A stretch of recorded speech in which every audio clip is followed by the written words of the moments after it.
Spleet, spleet, spleet. Yep. Spleet, spleet, spleet.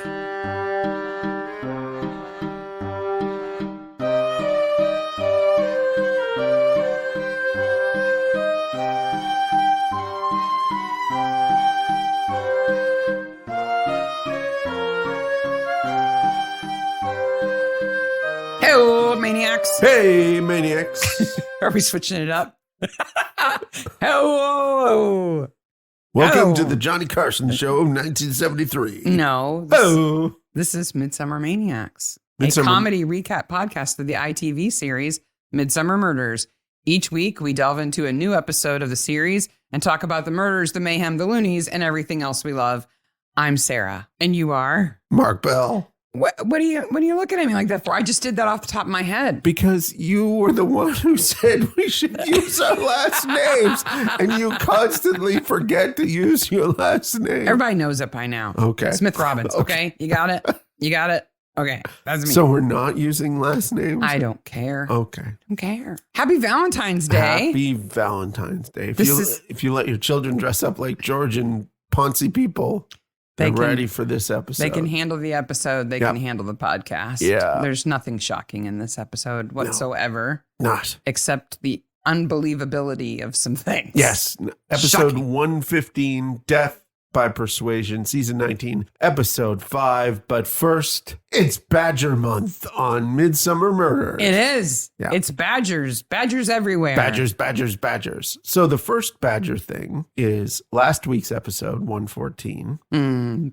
Bernie the Badger. Was a stuffed toy that was sent home by the daycare. We thought it would be fun if the Barnabys weren't the only ones who could take a picture with a badger. That Yes. Maybe we should all take a picture with a badger. So guess what? I drew a badger Yes. Sarah drew a badger. and gave him a sign. And we put it in the We put it in the newsletter. And So if you get the newsletter, you got it early. You got already it know all early. about this. And now it's going to be in the show notes for the month of February. Yes. Okay. Well, the so second what half of February. Yeah, it's PDFs that you download, you print it out. One PDF has words. It says, "Hello, maniacs." "Hello, maniacs." It says, "Hey, maniacs" on Bernie's sign. And the then- other one is blank, so you can write in your own message if you want. Yes. So print that out and then use the hashtag either on Twitter or Instagram, or you can mail it to us. You the can email pictures. The hashtag is Midsomer Bernie. Mm-hmm. Okay. And what do they get if they do this? The 1st of March, 3 lucky entries will be selected at random, and they will receive our new Badger's Drift merch. Yes. What we will do is probably give you a gift certificate for a Spreadshirt that you can use to buy some new merch, because one of our awesome listeners, Hillary from Australia, otherwise known as Essayer online, Yes. she is a professional illustrator. She does amazing work. She's good. And she I'm has drawn okay. a picture Of of a a badger in a roadster Yes. drifting. Yes. The license plate on the front says Badger's Drift. It's awesome. He looks like he's going real fast. Yep. It's super well done, and I can't wait to get my Badger's Drift t-shirt. It's already available on our shop. But if you do the other part, you can have a chance to win one. Yep. Randomly, 3 people. It's not going to be like the best, the fanciest, No, the most over the top randomly. photo or whatever. You don't have to put your own face in it if you don't want to. You can take a picture of Bernie in front of a local landmark or something else that's want fun. to know where you are. And tell us where you are. And then we will eventually put all those folks on a map, not identified, but on a map, so you can see where your fellow maniacs are. Yes. That would be really fun to see. And That's if you the get one of contest. the new Badger's Drift t-shirts or any piece of merch, if you ever get any of our merch, take a picture of it and send it to us, because we love seeing Or it. post it, Yeah. whatever, wherever you want to put it. Yeah, it's always so fun. Thank you so much, Hillary, for drawing it. It's epic. The It fact looks, that people are walking around with our logo is strange. it looks super cool on a t-shirt. Yeah, So, yep, absolutely. I'm also in the camp of can't wait till I get it. I have ordered a mug. Oh, you have? Yes. Why didn't we order a t-shirt for me at the same time? Who says we didn't? Oh, happy Valentine's Day. No, I got you a wallet for Valentine's That's Day. I've true. already given it to you. It had a joke on one side. I got you pots and pans. You got me a skillet I really, really wanted. Yes, I did. So it wasn't like you were like, here, woman, here's a vacuum or something. No. You got me a skillet that I actually really enjoy using. It makes me very Good. happy. good. Are we ready to dive into Death by Persuasion? Yes. Broadcast the 13th of May, 2018, and filming October 2016. 5.82 million views, directed by Alex Pillay and written by Chris Murray. No, I've never asked you this. You always look up the view stats. Are the views, by the time we get to season 19, higher, lower than they were in the earlier seasons, the same? Okay, we have to understand this in the context of television. Right. Okay? In television, in the 1990s, there were shows that regularly got between 20 and 25 million views. I know. Because there were fewer things to watch, and you had to watch it when it was on, and all that stuff. You had to watch it when it was on. Thanks, Grandpa. Okay. So now the fact that they get about 6 million views on average per episode is very good. Okay. Yeah. But it didn't like dip suddenly when we got the new Barnaby. It stayed pretty constant. No, it's been on a slowly lowering trajectory like all television. Yeah. It is following the exact same curve of all television. Okay. I was just curious. It's not the most popular show in England. Strangely enough, still, the most popular sort of show like this in England is Death in Paradise. It's hugely popular. It's not... Because it's warm. It's not Strictly Ballroom is still I mean, there's and always, the Bake Show is immensely huge. Nonfiction shows have taken over. Reality shows have taken over. We knew that. I was just curious. But Sorry. This does very well. Yeah. Very well. Especially for a show that's been around for so long. One of my coworkers and I were talking about TV a few weeks ago, and I finally convinced her to get Acorn, and because there was something else on there I thought she would like. And then she came and said, yeah, Acorn is always pushing this show called like Midsomer. I'm like, woman, that's the thing that my husband and I have been making a podcast about for years. Yes, I know all about this show. You should watch it. Yeah. Of course it's popular. It's awesome. You should watch it. And she's watched it now. And she's not like, oh, it's amazing. So now I don't know what I think of her. No, it's not like Danish, who didn't like it at all.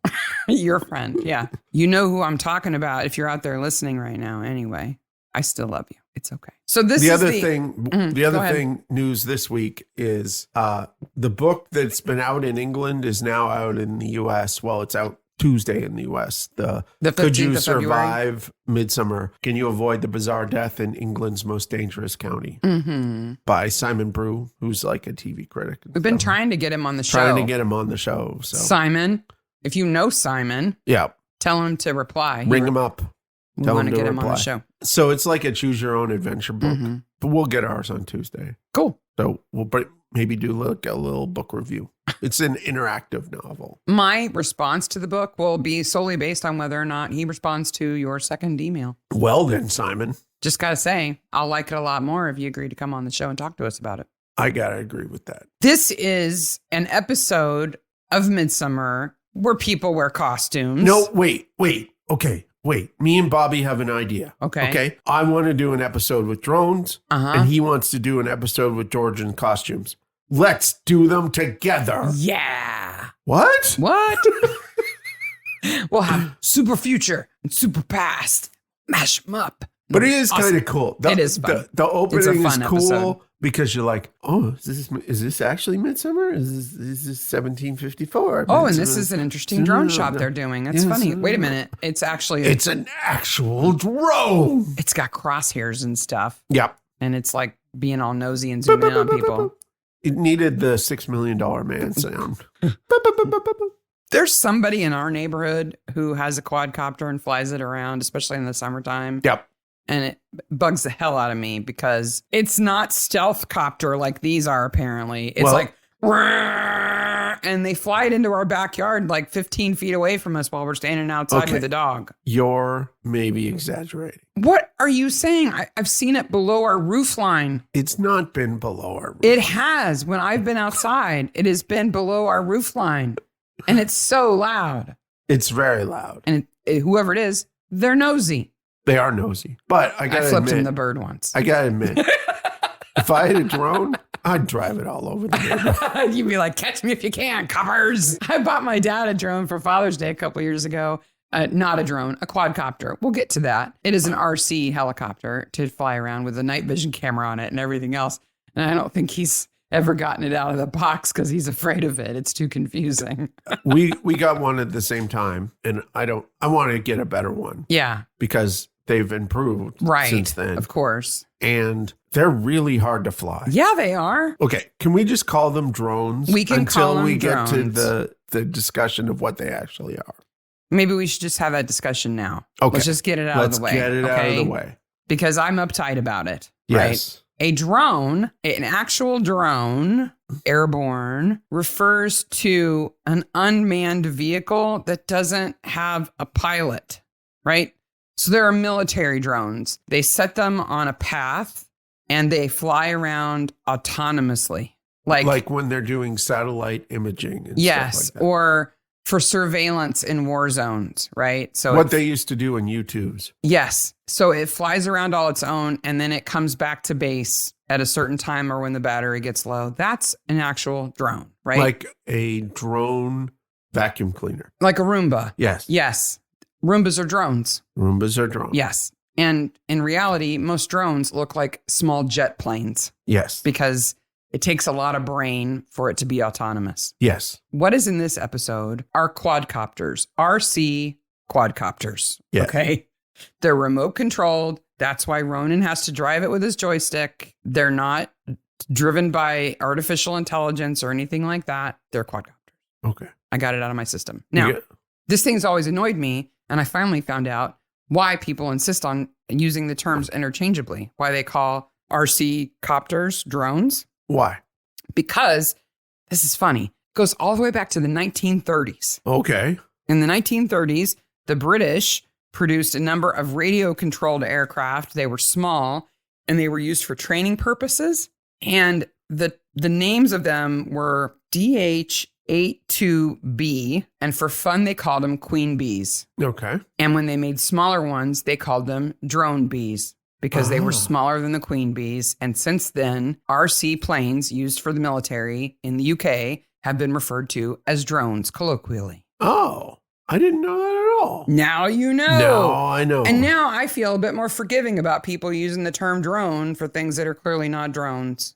Excellent. I'm okay with that now. What are they using them for in this episode? To deliver medicines and blackmail. Oh, and contraband candy, apparently. Because at Whitcomb Grange, the home of the Oswoods, James and Kitty and their daughter, Polly, they are having a gorgeous Georgian week. So this is a Georgian house, and the Oswoods have decided to bring the house back, fix it up, make some money by giving people an immersive sort of Jane Austen experience at the house, right? Okay, I have a question for you based on this. Mm-hmm. If you were to go away for a weekend to do a costume retreat, what would you do? Does it have to be a historical time period? No, it doesn't have to be any costumes. Anything. But we have to go to immersive whatever in that space is. Yeah. Star Trek. Star Trek? Yeah. You'd do Star Trek with me? Yeah. Oh, wow. Because I know you'd really like it. Oh, my gosh. As long as I don't have to wear the Uhura short skirt go-go boot outfit, if I can wear Next Generation Star Trek, I'm okay with that. It's like pants. So. Oh, there goes that. Sorry. I'm not really a go-go boot girl. I don't think I could pull it off. Okay. But yeah, I would do Star Trek. How about you? Star Trek. You can't pick Star Trek now. Star Trek. Picked it. Also, I wouldn't mind either 60s Britain. Oh, that'd be fun. Austin Powers. Austin Powers, man. Yeah. Or Art Deco 30s Britain. Oh, Poirot. Yeah, like Poirot. Yeah, that'd be fun. I don't think I would want to go back to the Georgian era because I don't know if you know this, but all of the women that you're looking at in this episode, if they are dressed period accurate, have on no underwear. Yeah. They didn't wear underwear. None. The only women who wore underwear in this era were prostitutes because they wore drawers that didn't have a crotch seam in them. But in general, women didn't wear anything. They wore a slip. But they didn't actually wear pants underneath because it would have messed up the line of the dress. So you think they're all uptight and they're all running around no undies on. No undies at all. The men wore undies though. So that's good. Well, okay. Yeah, that's good. So Samantha is our victim, right? Samantha Berry. She's the one the drone catches being killed in the woods. And she gets stabbed in the carotid artery with a quill pen. Yeah. Okay. So before that, what do you think this drone is like, this is a really nice drone. The one that we see following her? Yeah. Yeah, it's very nice. How much do you think that drone is? Oh, I think it's probably the same quality of drone they use to film those drone shots. Well, I think it is the drone they used to film those drone shots. So it's like movie quality. Yeah. Thousands. Like 5,000? Like 10, probably. 10. $8,000 to buy that. Yeah. That exact drone today. It's super fancy. No, it's a couple of years ago. I bet you it was $10,000 then. Probably, yeah. Probably. So she gets stabbed in the throat in the woods and dies. Yeah. And they find her only 2 hours later because she's part of the gorgeous Georgian weekend and she goes missing. Okay. But the nib on the pen has a ball on the end of it. Not a ball. It has a nib. Okay. Right? Yeah. And I've got screenshots of this we can include in the show notes. The back of it is a quill. It's a goose feather. Yeah. And the front of it is a metal nib. But that nib would not break the skin. Oh, yeah, it would. They were sharp. Oh, it doesn't have like a little ball on the end? No. Okay. No. Because some fountain pens do. Some do, but that's mostly to slow down the diffusion of the ink, right? So here was my thing. God, we are getting so tedious so quickly here. Sorry. This is what they pay for, man. They don't pay for anything. What are you talking about? It's a feather, which quill pens, true quill pens, feather pens, that was what people in the Georgian era wrote with. Yep. Metal nibs, steel and silver metal nibs were invented, but they were not reliable. They were clunky. They weren't mass produced yet. Was just the quill. So quills were predominant until like the 1840s or so. My gosh, everything changed in the first part of the 19th century. Yeah. I mean, because the era we're talking about probably is, closer to like American Revolution, really, right? So it's all feathers all the time. Yeah. Now, I was like, but wait a minute, there's a metal nib on that. In the front, it looks like a fountain pen, and on the back, it looks like a feather. What's up with that? They actually did that. Okay, so they had little nibs that they could put on. In kind of that transition, right? Yeah. So the thing about a quill that makes it a great pen is that it's hollow. So the capillary action serves like a reservoir. It pulls the ink up into it, and so you can write longer with it, and you can sharpen the nib and make it different, widths and stuff, and kind of customize it and resharpen it and use it over and over again, right? Yeah. So when the steel and silver nibs came around, people thought, oh, those would be great, but they didn't have a reservoir solution yet, right? So the only ink that it would draw up was through that little slit in the nib. That would perform some capillary action. And so you had to dip it right, dip it right, dip it right, dip it right. And so putting one of those on a quill kind of solved the problem. But you had to like attach it with like a rubber band. I mean, it wasn't because you swapped quills out all the time. Yeah. So it was kind of a sloppy kind of mid solution in the transition between quills and pens. Writing then was, to me, writing was always sloppy until the typewriter came along. You write like a serial killer to this day. I do. Your handwriting is not threatening. Yes. But I think, that being said, I think the nib would have stuck in her neck. So, I think it would have come off the quill. I think it would have been embedded in her neck, which makes a carotid artery injury even more interesting. So you have some carotid artery stuff. In one of my forbidden Google searches, because I really thought if you got stabbed in the carotid that it would spray. Because they just show like a little dribble of blood from her neck. Yeah. Yeah. Now, if somebody slices your carotid artery, like clean open, it will shoot blood about 18 inches, but only for about 20 seconds, and then you're dead. Yeah. Right? The bigger the hole, the less the pressure. Yeah. So a sliced in half will shoot 18 inches. A punctured carotid artery can shoot up to 6 feet. 6 feet? I know this because I'm a broken human being. And because I read the testimony of a forensic examiner in a case where that had actually happened. So every time that we talk about how people should be covered in blood, we're kind of right. In this case, we are definitely right because the nib of that pen is at least 1/4 of an inch wide. So it wouldn't have, not like a vampire fang, right? A vampire fang is pointy, so it goes in and it's supposed to come out and it's supposed to like close over it, right? Can we just say animal fang instead of a vampire? Well, but vampires bite people on their necks and they live, supposedly. Supposedly. Right? But this is meant to cause things to cause the ink to shoot out. I mean, it's hollow, right? Yeah. So it would like basically take a core sample of your carotid artery, more or less. And so when it came out, it would kind of take a circle of it out, right? Yeah. That's about a half inch around, because that's kind of what happened in this case where I read the testimony. And this forensics guy said that the blood shot 6 feet. 6 feet. For over 2 minutes.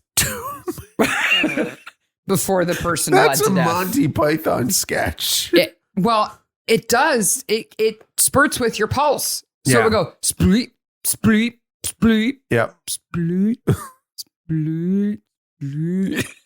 Right? So it would be like a bad garden sprinkler where somebody's twisted the hose. By the way, that is the beginning of the audio. Her rented costume would have blood shot all over it. Yeah. Okay? I don't care whether there's poison in it or not. And in this case that I read... What is that?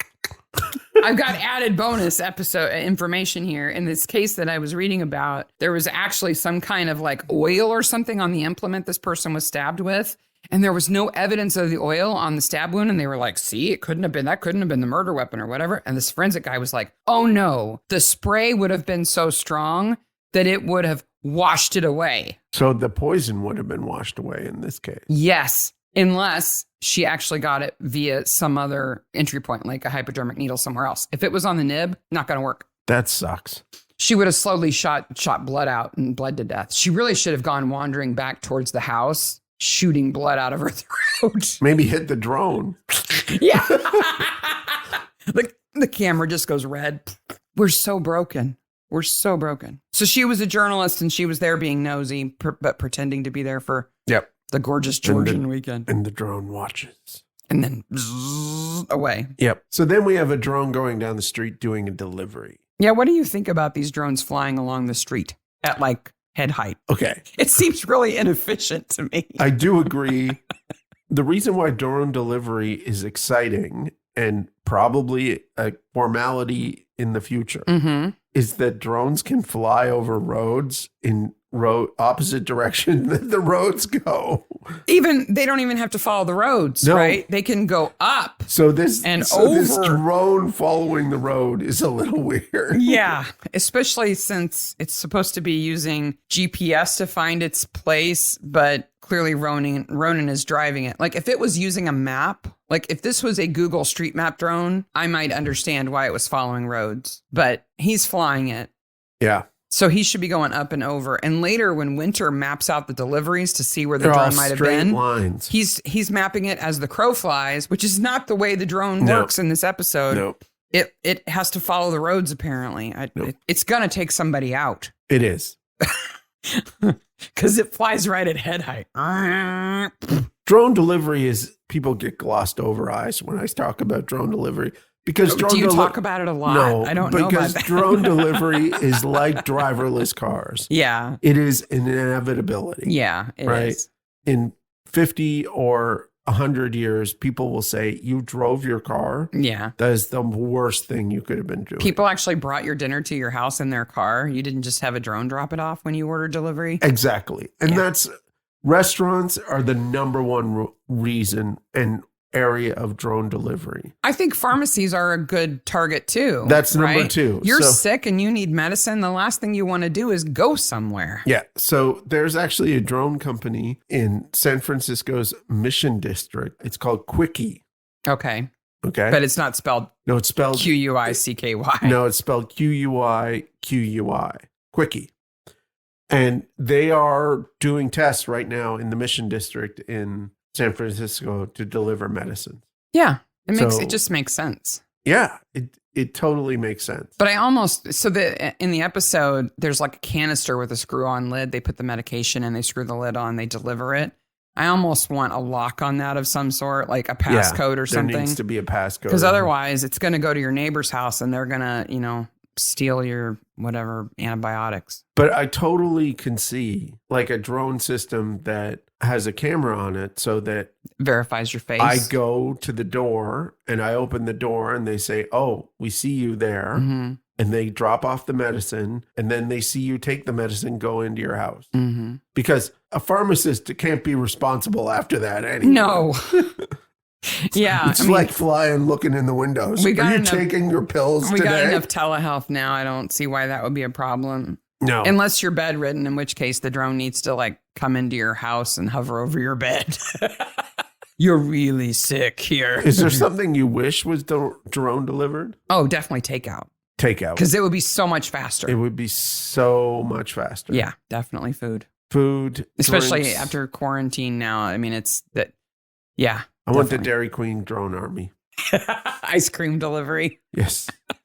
Absolutely. Dun, dun, dun, That would be. I might pay double for Dairy Queen if I could get it delivered by drone. Because it would still be cold when you got it? Still be cold. I don't know when I last had a hot pizza. The reason why this village is talking about Jane Austen all the time is because there's a legend that she stopped there for tea once. Which, it's funny that you say that because, okay, I watch some strange YouTube videos. And one of the ones I watch is about walking around English villages. Yes. And one of the guys I watched was like, just the other day was like, oh, Jane Austen stayed in this house. And it's like a total thing. Oh, it is. They get a plaque and everything. Yeah. But there's a controversy here because some people think that when she had tea there, she had it at Whitcomb Grange. And some people think she had it at the tea room in town, which is where Gemma Christie runs a tea room in a little Austen museum. Yeah. She's a total fake. I wonder how popular she was in the day. Not.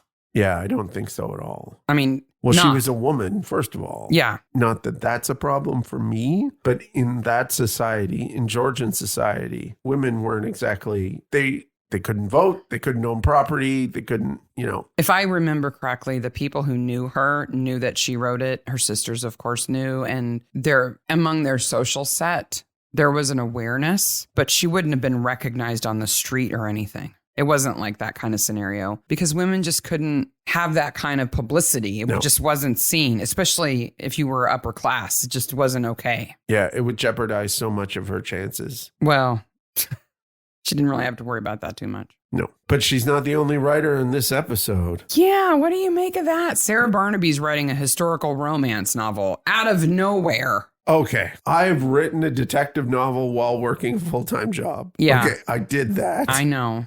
I got up at 5 o'clock in the morning and went to work to write for 2 hours before I worked. She has a small child. She can't do that. I know. And you don't know what time she got up to finish that chapter before she goes to work in the morning. I'm just saying she would look more bedraggled than she does. She always looks put together. I hate her for that. Always, always. Second of all, I know she's into history. I mean, it's well established that she's a historian. She's interested in history. But we've never gotten any kind of hint that she likes to write fiction at all or romance at all. And now all of a sudden she's immersed in writing this romance novel. Also, that is not how I would write a novel. And I realize I'm organization and production. She has Post-its on the wall. She has Post-its. They're not color-coded. And she has really messy writing on the ring, pot calling, kettle. Can you answer? The Post-its. Her handwriting is messy, really? The problem with her handwriting being messy is I can't read her Post-its. Now I know why you're irritated. And I want to. I wanted to be irritated when TV. I wanted to be irritated when Winter said, "Oh, is it chiclet?" Like he just assumed that she was writing chiclet. Yeah. But she is, so yeah. He had to kind of let that go. He really shouldn't have assumed that. She could have been writing historical nonfiction. They still don't know what to do with Winters at this point. They're still figuring him out. Yeah. In the new episodes, he would never say that. No, he knows better. He's not Troy. Now, can we talk about family here? Because I was really confused for a little while. Okay. So we've got Mary Oswood, who is married to Walter, right? She's his second wife, and for some reason, we don't know if the first one died or divorced or whatever, right? Walter's son is James. So Mary the pharmacist is James from the Gorgeous Georgian's stepmother. Yes. Right? And he's married to Kitty. Yes. And their child is Polly. Yes. I love Polly. Well, and her Beats headphones. You do. And her colored hair. Of course you like Polly. She's played by Jodi Tyack, who's in Agatha Raisin now. Yes. And she's great in Agatha Raisin. Yes. She basically plays the same character. She does indeed play the same character. Okay, so Kitty and James are married, and they run the Gorgeous Georgians. Kitty's sister, Nell, runs the pub with her husband, Ray. Yes. Is that everybody who's related? That is, okay. Mary and Solomon he's the doctor and she's his pharmacist. They're not related. Right. Though her pharmacy consists of bottles with colored water in them. I know. Okay. We're just going to leave that. And Jane is Solomon's receptionist. And she's not related to anybody either. No. Okay. But Nell used to be a nurse and now runs a pub. The only part that we miss is, the parts that we don't know yet. Okay. And that Ronan is dating Polly. Right. And he works for Deadly Doug. Yes. Who is not deadly. But he sure is rich. A sniveling jerk. Man, oh man, I want that house. Yeah, it is a cool house. Except for the drone area that's outside. I don't get it. There are computers that are outside in that house. Can we put the most expensive stuff in a room that has no door and no roof? They do nothing but annoy me. Let's just put it on the porch. Why is that room outside? I don't know. Why is it so outside? They can launch the drones. Why is that room outside? I don't know. Oh, the computers are outside. I thought the first time I watched it that it has a retractable roof and we saw it, but we didn't see that. I was like, oh, yeah, it's not really outside. It must have no, it's outside. It's outside. Yep. There's a part that's inside. Yeah. There's a lab. But the $10,000 drones are just sitting on a table in a little porch that has a weird drone alarm. Wee, wee, wee. How does that drone alarm go off? I guess it just senses the proximity. I hope it's like RFID and it recognizes the drones. And otherwise, not movement or the birds. Wee, wee, all the time. The other person that we need to talk about before we dive too far in is Petra. Yes. Petra Antonescu, the one-episode coroner. The one-episode coroner. Yeah. Actually, the person who caught my eye mostly about Petra was she immediately yells at an assistant. Yes. Dema. I don't know who this Dema person is. I feel sorry for her. She gets barked at. But she also immediately has the hots for winter. Not Dema. But Petra does. Petra does. Yeah, she's kind of a flat character. She's a one-episode character. I mean, how deep can she be? Toby was deep. Just saying. You and Toby. The place where this is filmed, the house, is of the era. It's accurate. It has real follies and fake follies. That folly where they find the needle, I'm pretty sure that's in a Poirot. I think so, too. Because I think it's a real folly. If you're not familiar with follies, they are outbuildings that very wealthy people built that often look like, Greco-Roman temples or something like that. And they were vantage points of interest in the landscape so you could take a little walk. They are 18th and 19th century she sheds. Yes, they are. That's what they are. Yeah. Except they're not that useful. No. But there's a little fake one in this one where Polly goes to use her phone that's clearly like painted plywood. Oh, that one is absolutely painted plywood. Yes, but real follies are typically stone. So these people are here at the house for a week.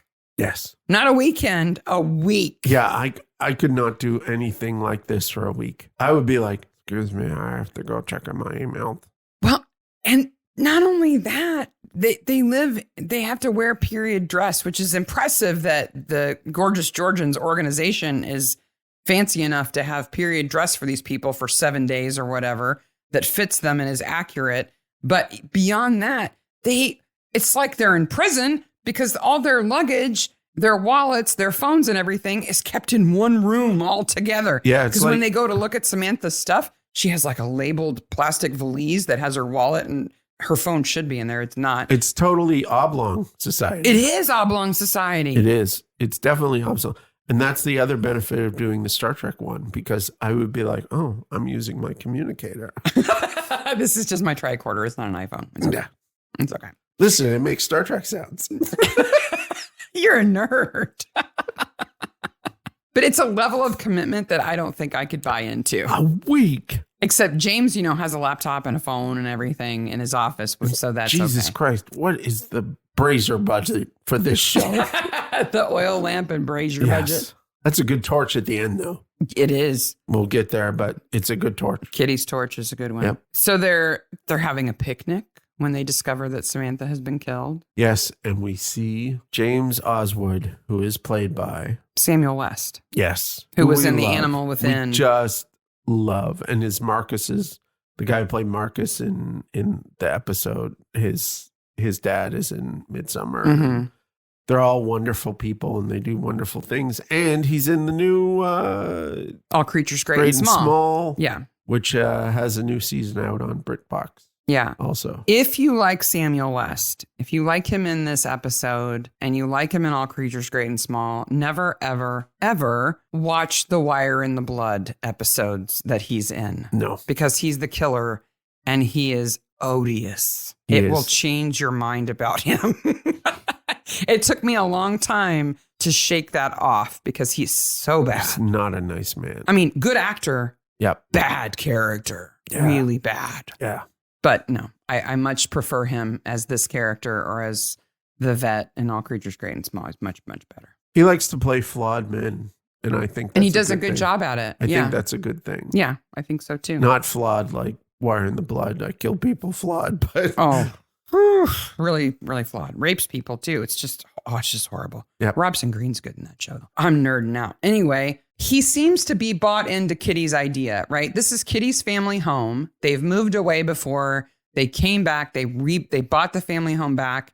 And this is their idea to establish a business and bring the house back. Did this remind you of the Landscapers? Because they're constantly talking about Kitty being fragile. Yeah. So Landscapers is an HBO show about the couple that murdered her parents. With David Thewlis. Yeah. And Olivia Colman. Yes. We're definitely supposed to think that Kitty is fragile, that she's had a breakdown in the past and that she's not robust. And so she needs a lot of support. So her husband is extremely supportive. Her sister is extremely supportive. And this is her baby. This is her passion. And this she is really their wants first to do weekend. This is the first week that they're doing this Gorgeous Georgians thing. 3 people are not enough to run this. No. The footmen alone that they have when they have the ball, like they're putting out some serious money here. But in between, I guess Polly does everything. She does all the cooking, Georgian cooking. Like, no wouldn't way. they have a Georgian cooking specialist? They would need an army of people in the kitchen to make food for a dozen or 20 people or whatever. James says to Kitty when she says, it's so nice to have a meal outside and so beautiful. And he says, a movable feast, if you will. And they go, ha, ha, ha, ha, ha, ha. That makes no sense. No. Because to me, movable feast is I don't know who wrote it. Ernest Hemingway. So Ernest Hemingway wrote it. Right. The novel about him in Paris. Mm-hmm. It's biographical. But he's making a reference to. Yeah. A movable feast is a reference to a holy day that isn't set to a specific day, but is dependent on another holiday that floats. So like Easter. Yes. So it's always the third Thursday of whatever. Thanksgiving is a movable feast if it was religious, right? Because it's on the third Thursday of November. Yeah. That's what a movable feast is. Pancake Tuesday is a movable feast. It can move on the calendar. It has nothing to do with where you eat. Yeah. It's a complete misuse of the term. Wow. Drones. That's a good Hemingway book. Okay. Movable if you say feast. so. I've never liked Hemingway, but I know you don't like Hemingway, but there's a place in Hyde Park in London called the Governor's House where you can go to in-character Austen weekends. Oh. And you can wear your Georgian outfits. They even have a partnership with a place that rents them. So you can rent your outfits for the weekend. So they go to the other Jane Austen area in town. Before that, Polly has her best line of the episode. Okay. She's talking about how Solomon is handsome. Yes. And she says he's everybody's Mr. Dorkey. Mr. Dorkey. Yes. Instead of Mr. Darcy. That's fantastic. Mr. Dorkey. Mr. Dorkey. I'm never going to think of Mr. Darcy as anything else. Yeah, he's Mr. Dorkey from now on.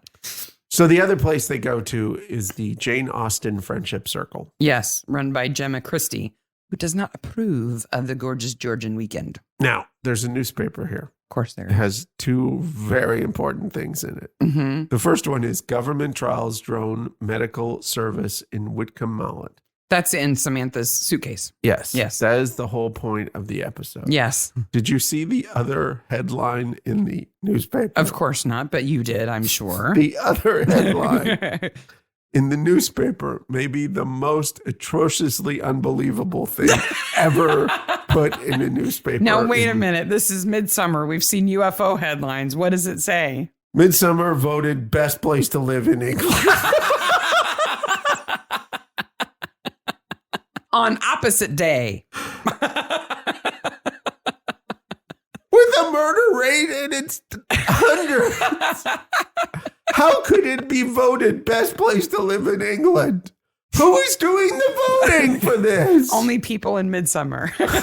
Because they're all determined to stay there. So they're like, it's the best place. That's why we still live here. That's why we haven't run for our lives. It's so British. Like... because it should be Midsomer voted best county to live in England, not best place. Where is the Midsomer place? Maybe that's it. Totally put that headline in to be like, Mark's going to see this headline. Maybe actual Midsomer place is like a little street. No, it's somewhere not capitalized. Else. Not capitalized. Midsomer voted best place to live in England. That's totally a joke. That is the least likely poll I've ever heard. They're totally making a joke on themselves there. Yeah. Gemma keeps the key to the antiquities cabinet in a book with a hole cut in it that's key size. Well, okay. She's also not exactly a scholar about Jane Austen, too. Why is she faking it? I don't. Why can't she just be an amateur big fan? Do you think that she pretends she's an Oxford graduate and all this stuff because she just wants to think that her tea room is the place and that's why people should come there? And that's the only way she can kind of back it up to get people to believe that she's right about it. So I don't know if Gemma's faking this education and expertise just for business, just to justify her business and get more people to come there to the tea room, or if she's doing it for, I think it's more for reputation. I think so, reputation. She wants to be thought of, well. Reputation is important in a small town. I guess. Especially when it's the best place to live. Meanwhile, Ronan is exceptionally techie, can drive a drone and run like 8 monitors at once on his super duper computer system that's out sitting in the yard, but doesn't know about storing stuff on the cloud. Yeah. So his vulnerable laptop that he doesn't take home at night when he leaves work, hello, that thing would never leave his side. Even though it's only a Sony Vaio, it would be with him all the time. Also, laptops don't burn. Yes, they do. If you pour an accelerant on it. If you poured an accelerant on it and had a flamethrower. No. I think if you doused it with alcohol and lit it, I think it would burn. Well, that's not the experiment I did for this episode, but more about that later. You actually did a practical experiment for this episode to prove a theory about this episode. Yep. And we haven't even got there yet. Nope. Sarah says she's going to go to the dance at the Grange. She's invited Petra to go with her. Yes. She's already got an outfit. And then we find out from Petra that Samantha was poisoned. That sucks. No, she was poisoned with SUCC. That sucks. She was poisoned with succinylcholine. Do you know anything about it other than what you learned in the episode? Because I can tell you some interesting things. Tell me some stuff about it. Its primary use... Does it make you play 5-a-side? No. Its primary use is as a paralyzing agent when you're being intubated. Okay. So they use it. It's intravenous. You get a shot, and then along with another medicine called etomidate. So they call them Eto and SUCC. Okay. Because it's a combination of medicines. Isn't that a hip-hop group from 2017? Eto and SUCC.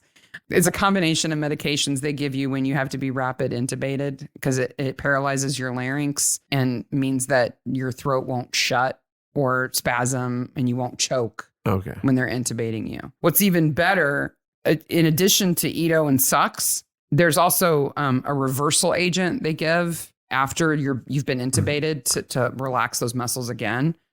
And it's called Sugamadex. It's called Sugamadex. Or I guess it could be Sugamadex. Like sugar, SUGA, Sugamadex. But if you get Ito and SUCC, you need Sugamadex as the remedy. And nobody's laughing about this but me. Oh, I'm laughing. I read this in like a medical journal explaining the procedure, and I'm like, really? There are people in emergency rooms going, get me the Ito and SUCC and be ready with the Sugamadex. And they don't giggle? I would giggle every time. I would giggle. I'm 12. Speaking of giggling, did you see the posters in the doctor's office? No. Oh, they're so quaint. Flu can kill. Oh, yeah. So can COVID, buddy. They're all about vaccines and flu. SUCC can kill. I'm like, if you don't have Sugamadex. I was like, those were the days. Yeah. When vaccinations were like good ideas. Winter says he's going to do his hair instead of going to the party. I thought he said he was going to play 5 on a side. Yeah. So what's 5 on a side? I thought it was soccer. It's soccer. Yeah. So there's smaller fields so that you don't. Right. It's like going and playing basketball at the courts. It's half court. Yeah. Like half court basketball. Yeah. So that you don't have to be a professional athlete you don't have to run so far. A giant pitch. And you also don't have to round up 12 friends to play on your team. You can just have 4 additional friends to play on your team. Yes. What did you make of Walter's career-ending issue? That he was a headmaster who hit a kid and was caught on drone camera. Okay. He does take responsibility for it. He does. Okay. But he hit a kid. Yeah. Who was asking for it. I don't care. We don't know whether he was like a 5-year-old or like a 15-year-old but neither way is right. I know, but it's much worse if you're caught on camera hitting a toddler. Don't you think? Why did you leave your last position? Well, I punched a toddler. Yes. And a drone saw me do it. In the best place to live in. Yes. I know that you're right about, drones and delivery and stuff, but I don't want to live in a world where I don't do bad things because I'm afraid a drone might be watching. Absolutely. Like you accidentally roll through a stop sign that you didn't see, and then you look over and it's like, but people are worried about that. Why? Don't understand. And, Deadly Doug is just everywhere with his drones filming everybody. It's the panic that's going to be caused because of privacy and drones is going to be, again, that sort of selfish panic of they could be looking what I'm doing. What? Gardening? Yeah, what are you doing that's so interesting? Are you hitting children? Then they're probably not watching you. Yeah. Are you punching toddlers? Nah. Are you dosing people with there are legitimate Ito things. And SUCC? There are legitimate things. And there will be ways that drones are used to invade privacy that should be illegal. Like our neighbor who puts one in our backyard all the time and you don't believe me? Okay, it's not all the time. You're right. He only does it in the summer. It's only a summer thing. Yes. Only in the summer do I go outside alone. And the last time I was out there sunbathing naked, he went away right away. Oh, it's just me that he watches. Yeah. Okay. Now I'm down with it. I understand.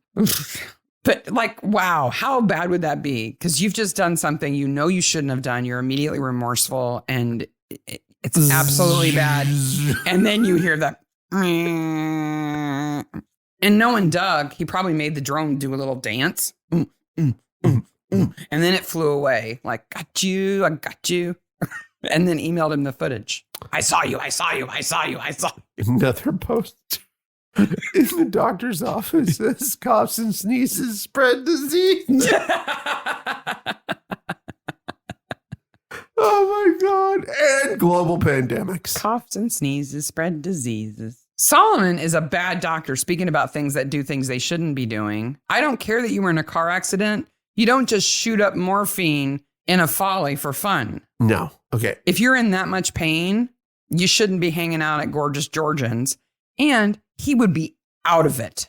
This is part of the beginning of Midsomer using more people of color in diverse set of roles. Mm-hmm. It's always a good thing. We've talked about it before. Yeah. But Lordy, in this episode, they're used as plot clickbait.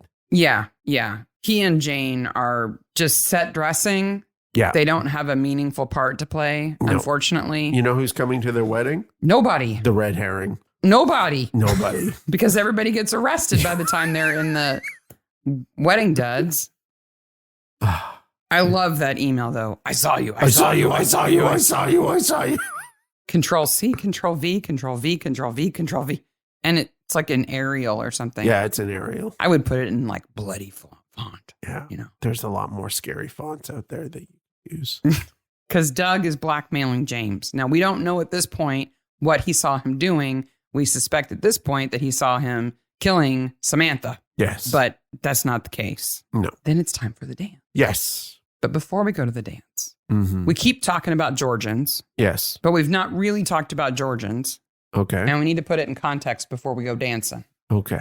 So do you know the difference between Georgian and Regency period? Now, I believed that it was Georgian was the period of George III, the king who lost the colonies. So it would be around the 1770s. And then the Regency was after that, where he was unable to be king because he was a little doolally. And they had a Regency that was made up of a king that was too young to be king. That's what I thought it was. You're kind of on the track, but not quite right. Okay. So the Georgian era is a much longer era. It's from the 1710s all the way to the 1830s. Okay. Because it covers George I through George IV. Okay. That's all Georgian. Because it's George I, George II, George III, George IV, right? That's all Georgian. Regency is just the era that is once George III goes insane and is unable to rule, his son serves as king in Regency. And he's a regent. George IV, right? And so until George III dies, that's the Regency period where George IV is standing in as king. George IV was an awful king, and he was a really awful regent. 3 and 4 were pretty bad.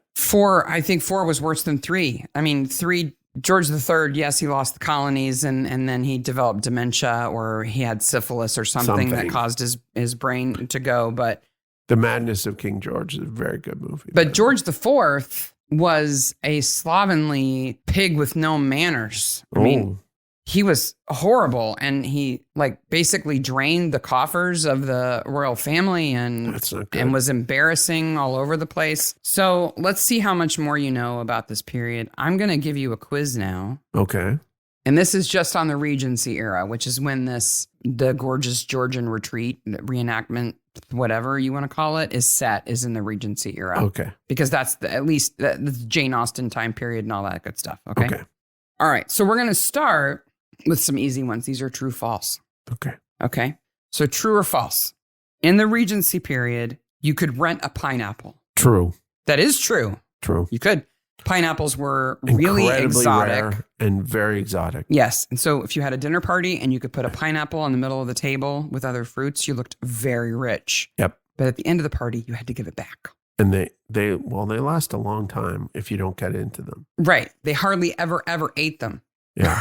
Because they were like the equivalent of an average person's annual salary. Yeah. To buy very one. Expensive. Okay. So you got that one right. Yep. True or false? Okay.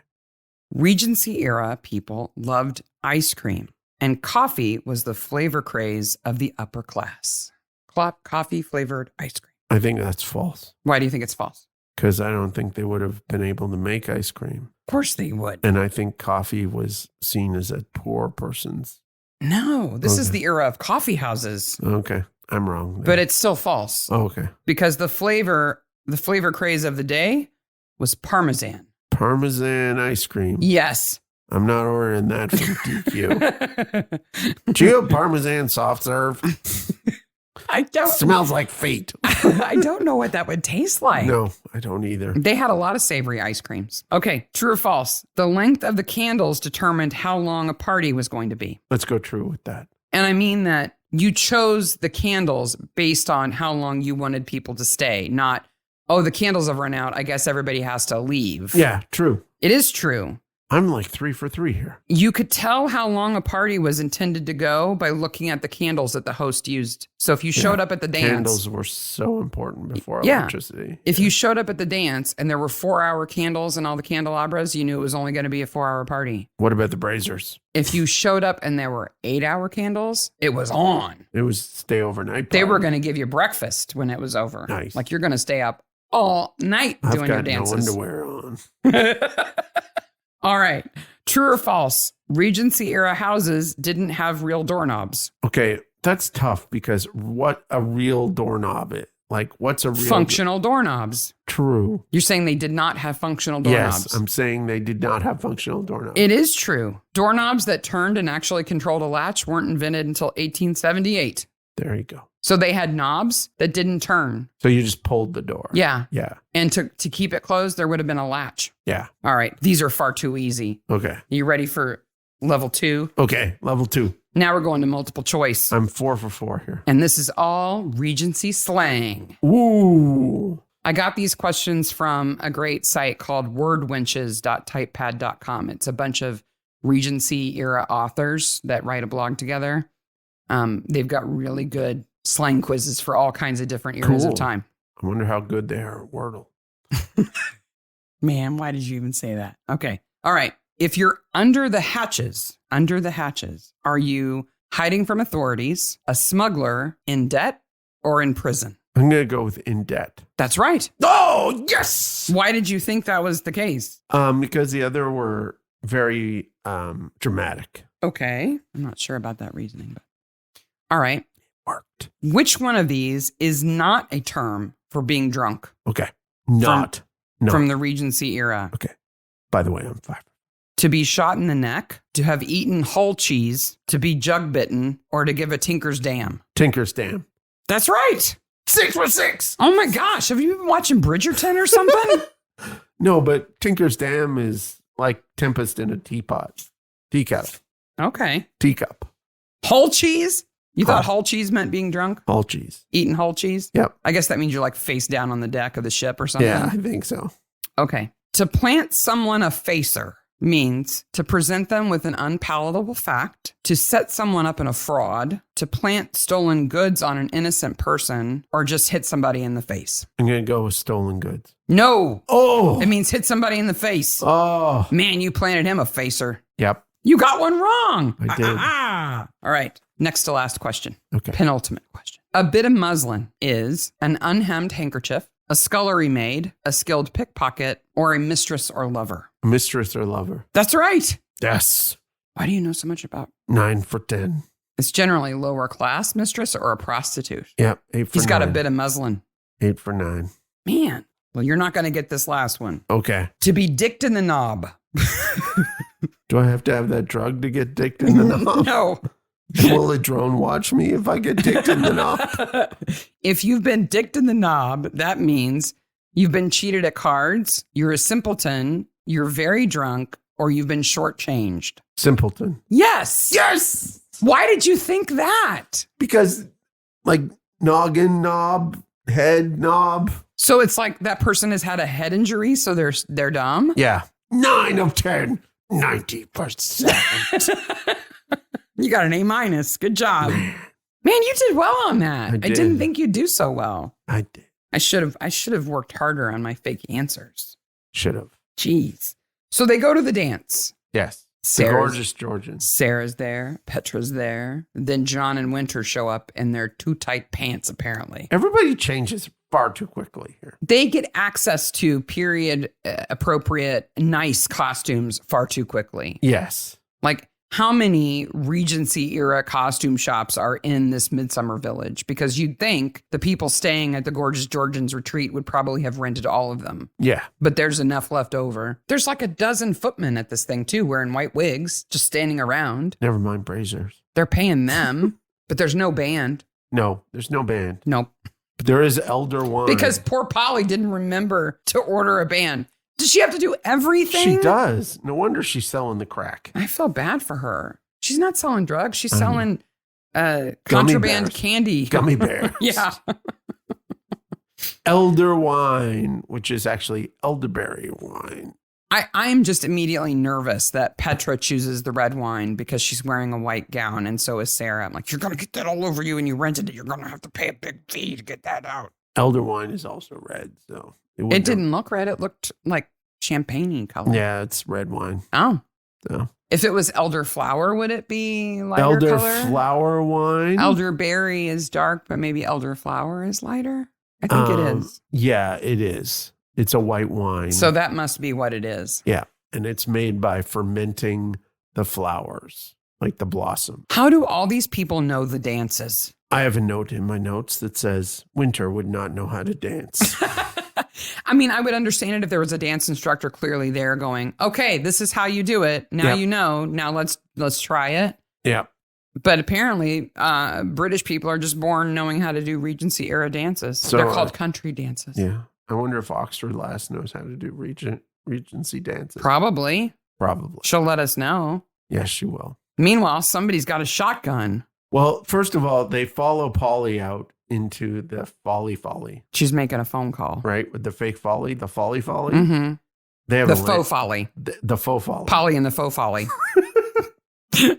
Just now going in the name of the episode.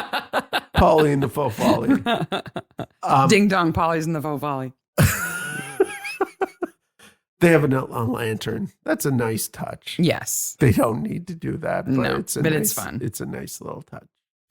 There was gigantic fire here. So much so that the shutters and the windows were warped. Yep. And apparently haven't been replaced. And Petra is smart enough to notice that, I guess. She's observant. She's a forensics person. I guess. So then there's a shot and a person runs away. Somebody's breaking the law here by not securing those guns better. Yeah. Breaking the law. Because they should be locked up. Yes. But they're not. So. And the shells are just in a drawer. They shoot that pretty mirror. Yeah. And Winter gives chase.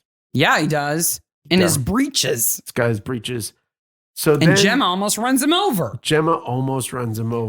And we're led to think, first of all, that it's Gemma that is the person who shot it. No. She's just secretly desperate to have actually been at the party. But since she's, against what they're doing, she can't want to go to the party. Yes. So she just has to spy through the window, I guess. Yeah. You know who else doesn't go to the party? Who? Mom, I got a part.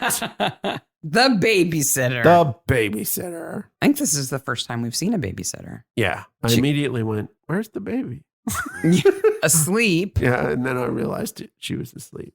Oh. And then the Barnabys sit down with tea. And again, I'm nervous. I'm like, Sarah Barnaby, you go change out of that rented white gown right now or you spill something on it. Plus, if you drink tea that late, you're going to be up. Nah, not if you drink tea all the time. I can drink tea and go to bed. No problem. Okay. Black tea doesn't matter. So Gemma and Mary are in cahoots to undermine the drone pilot. Yes. Pilot study. Yes. What, they got like 2 months or something like that? They've got 6 funding to do that. It's very limited, right?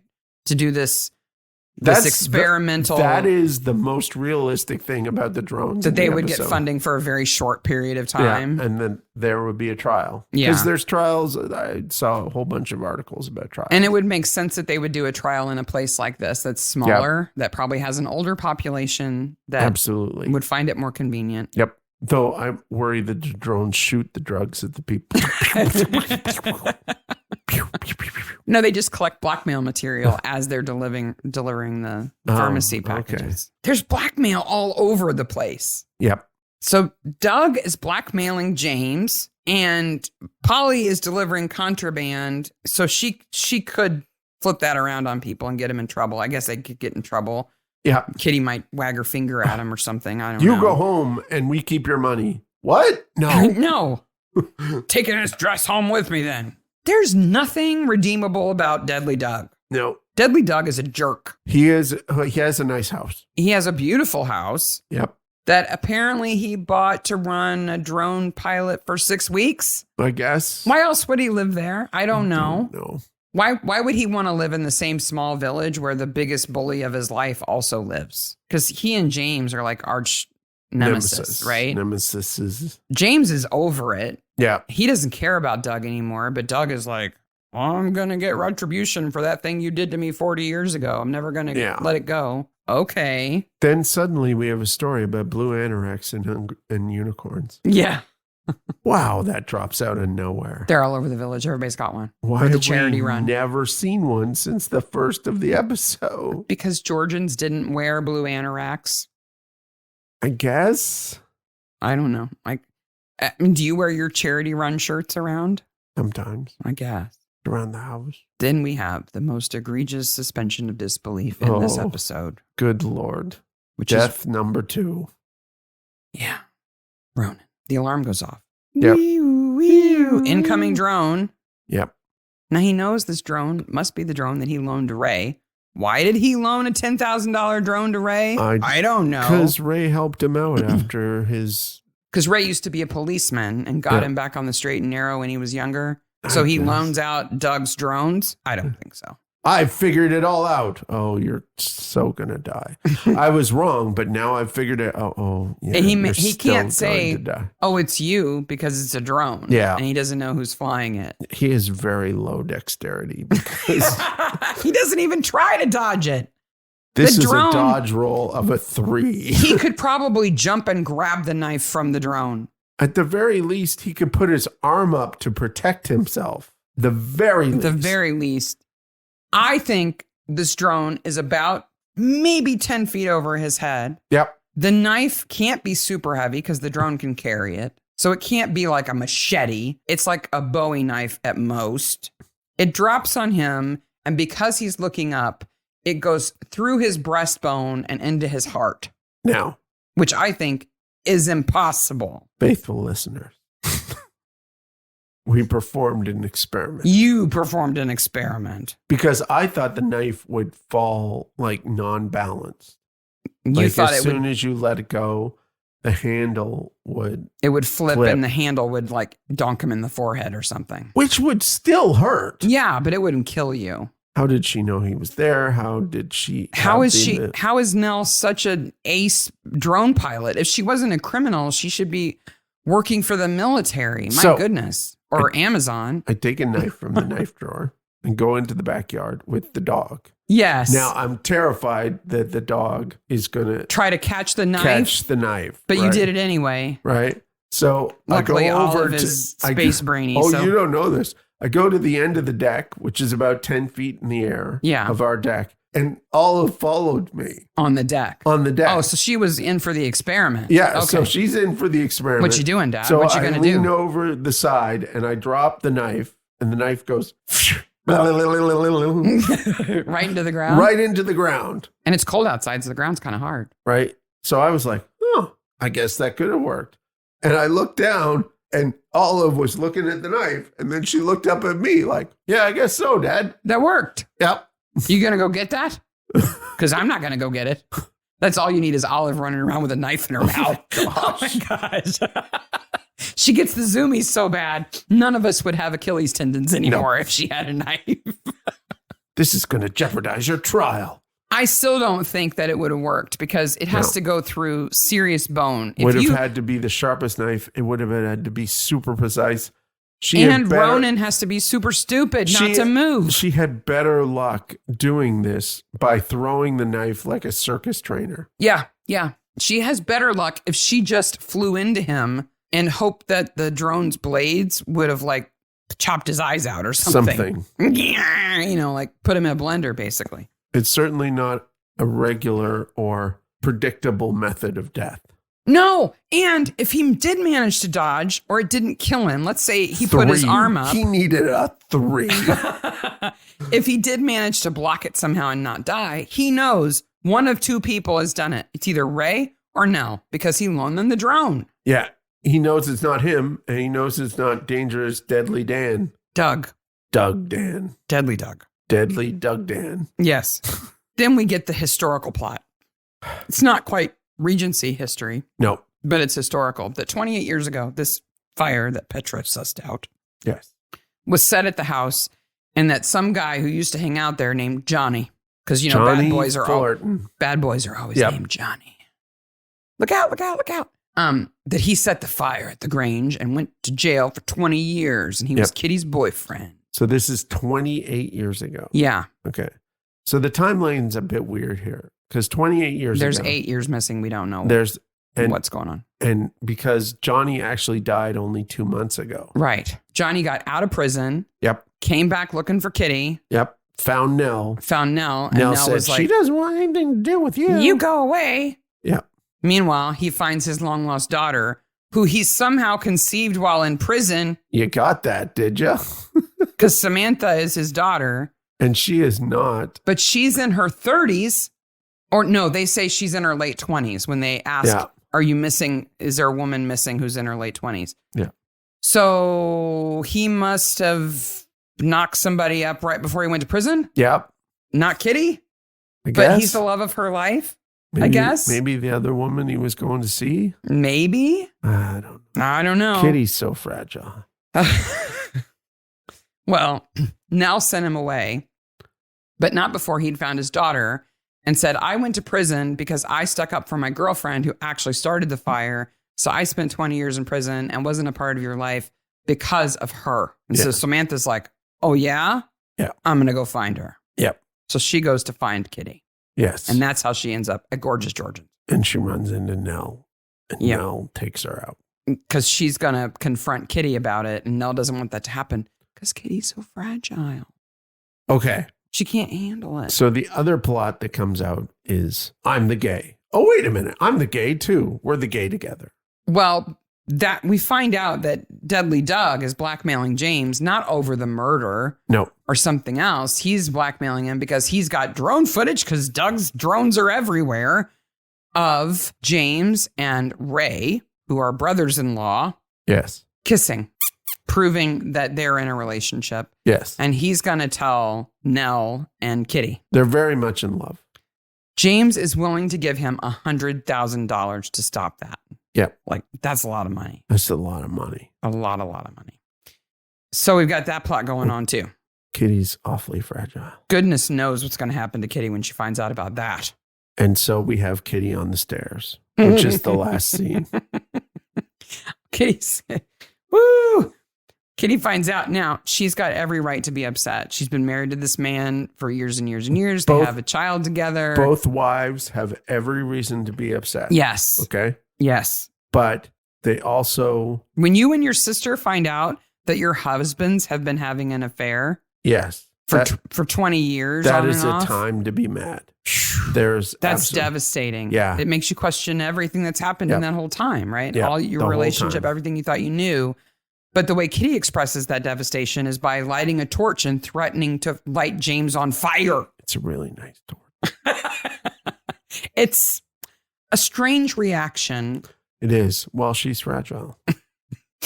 And then in the background, we've got Solomon and Jane pretending to get married for nobody. Yes.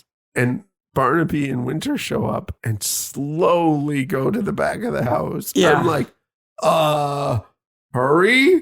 Because they don't know what's going on. Yeah. Johnny was her only love. She could have been happy. Yeah. No. And at this point, we're still figuring out that it's kind of implied here that fragile Kitty did it. She says, she started the fire. I don't know why Johnny ever had to confess to it. It was an accident. She kicked over a heater. Because someone died. Yeah, but it was still an accident. That must happen in old houses like that all the time. Has to. People still die in accidents with space heaters. Yeah.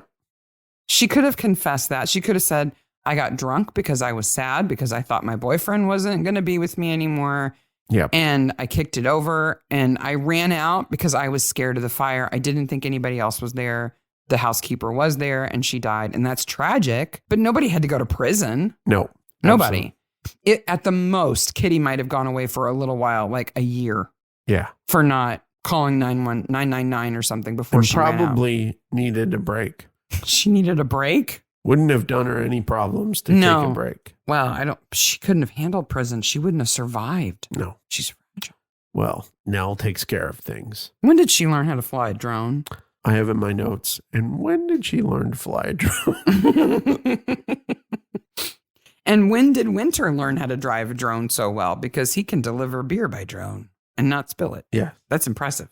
It is. I've tried to fly one. I couldn't fly it across the yard without crashing into something. No. Where did he get that drone? He's not nearly as good as our neighbor. That's a $10,000 drone. Our neighbor's much better at flying a drone than he would be. Best corpse. Okay. Samantha or Ronan? I'm going to say Samantha. Because we see her? Yeah. Ronan, we don't even really see. We see him sitting on the ground. Yeah. With his, the knife is big and it's sticking out of his chest. It's so close to his face. Yeah. But it's from a distance. He's pretty far away from the camera. Yeah. I don't know. I think it's a tie. I'm not impressed with either of their corpses. Because Samantha really should be spattered like a Pollock painting.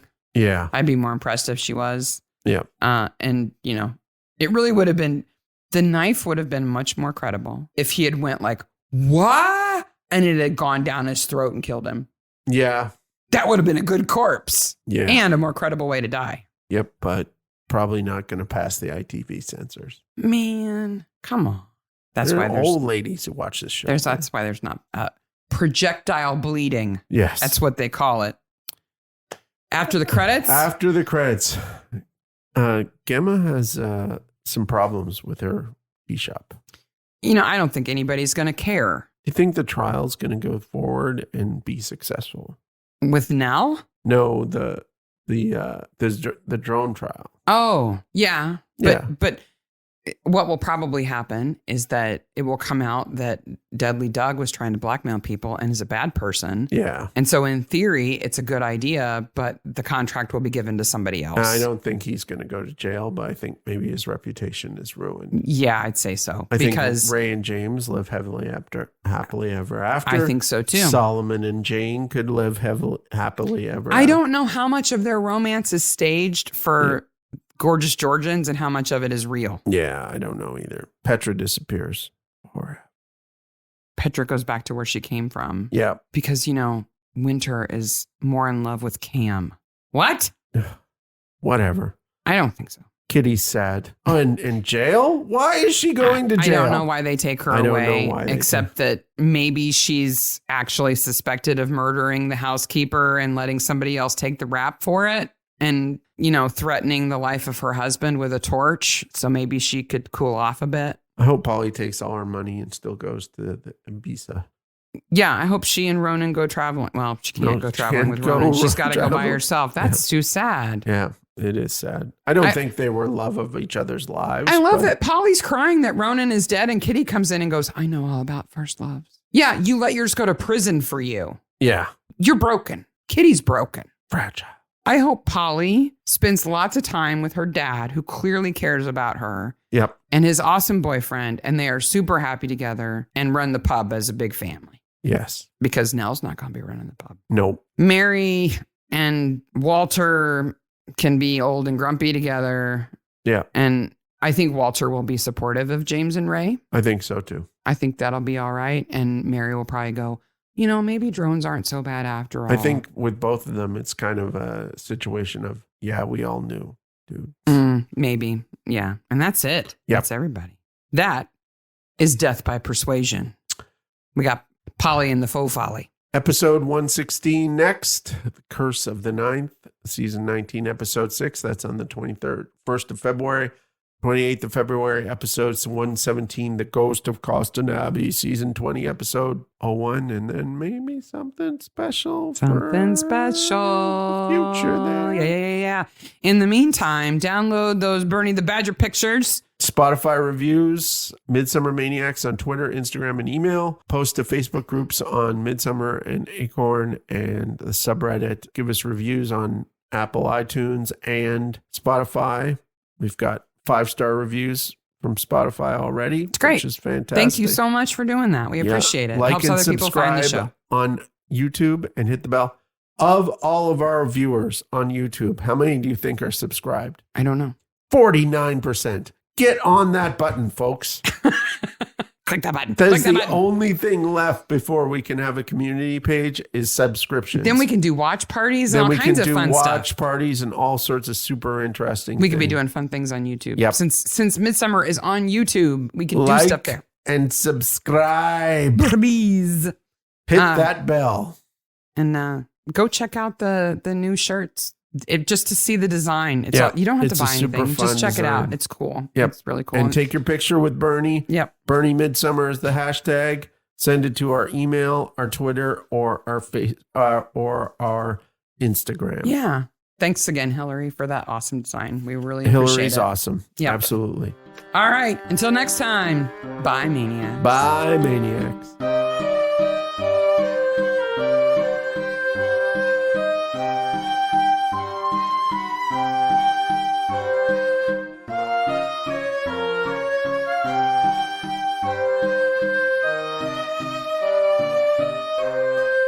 Those people, even though rich in the Georgian period, ate like crap.